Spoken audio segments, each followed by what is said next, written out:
আমরা প্রথমবারের মতন আমাদের এই যে তাদের জন্য বানানো এই জায়গাটাতে আমরা তাদেরকে ছাড়লাম। তারা অনেক এনজয় করলো এই জায়গাতে। আমাদের ইমু পাখিগুলোকে আমরা কালকে আইনে আপাতত আমাদের রুমের মধ্যে রাখছি।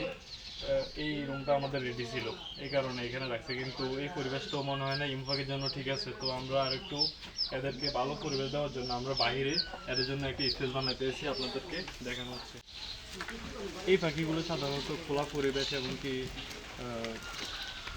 দৌড়ানোর জন্য একটু স্পেসের প্রয়োজন হয়। তো আমাদের এখানে এত বড় স্পেস নাই, যতটুকু আছে আমরা চেষ্টা করছি যতটুকু সম্ভব হয় তাদেরকে ফ্রিভাবে সুন্দরভাবে রাখার জন্য।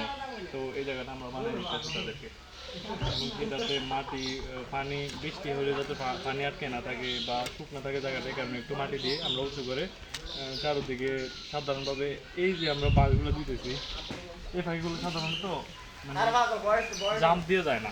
এখানে এসে তারা আটকে গেলে আর যাবে না, মানে তারা পা যদি এখানে আটকে যায় তারা সামনের দিকে যাবে না, এই আর কি। এগুলো সাধারণত জাম্প করে না।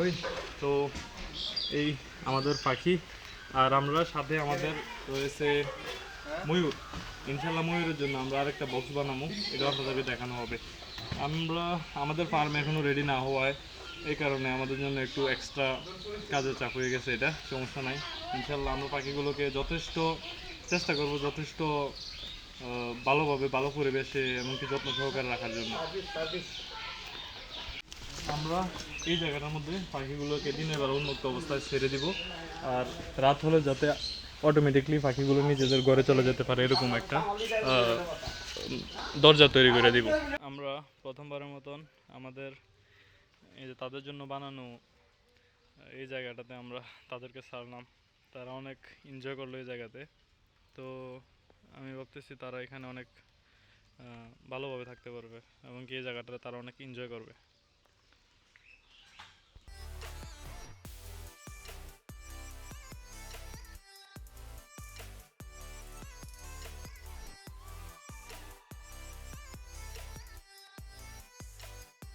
আমরা ময়ূরগুলোর জন্য ছোট একটা ঘর বানিয়ে দিয়েছি, কারণ আমাদের কাছে এরকম স্পেস নাই। এখন বর্তমানে ইমার্জেন্সি তাদেরকে থাকার জন্য একটু ব্যবস্থা করে দিয়েছি, নর্মালভাবে যতটুকু সম্ভব হয়েছে আর কি। হাওয়া বাতাস চলাচলের জন্য আমরা এরকম এই সাইড দিয়ে একটু ফাঁকা রাখছি, যাতে হাওয়া বাতাস ভালোভাবে প্রবেশ। জায়গাটা অনেক ছোট হয়ে গেছে,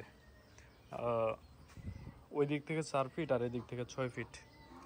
তারপরেও যেতটুকু হয়েছে আমার মতে এখন টেম্পোরারি রাখার জন্য ঠিক আছে, পরে হয়তো বা আরও ভালো জায়গা দিতে হবে আর কি। আর আমাদের ইমু পাখিগুলো তাদের কাছে অন্য কোনো প্রাণী বা মুরগি, হাঁস মুরগি কোনো কিছু অ্যালাউ করে না। তারা আশেপাশে আসলে এমনভাবে তাদেরকে দৌড়ায় যেন তাদের শত্রু। আর আমাদের ভিডিও অনেকেই দেখেন, কেউই লাইক কমেন্ট কিছুই করেন না। অবশ্যই আমাদেরকে লাইক এবং কমেন্ট করবেন। আপনাদের প্রত্যেকটা কমেন্ট আমাদের ভিডিও বানানোর অনুপ্রেরণা হিসেবে কাজ করে।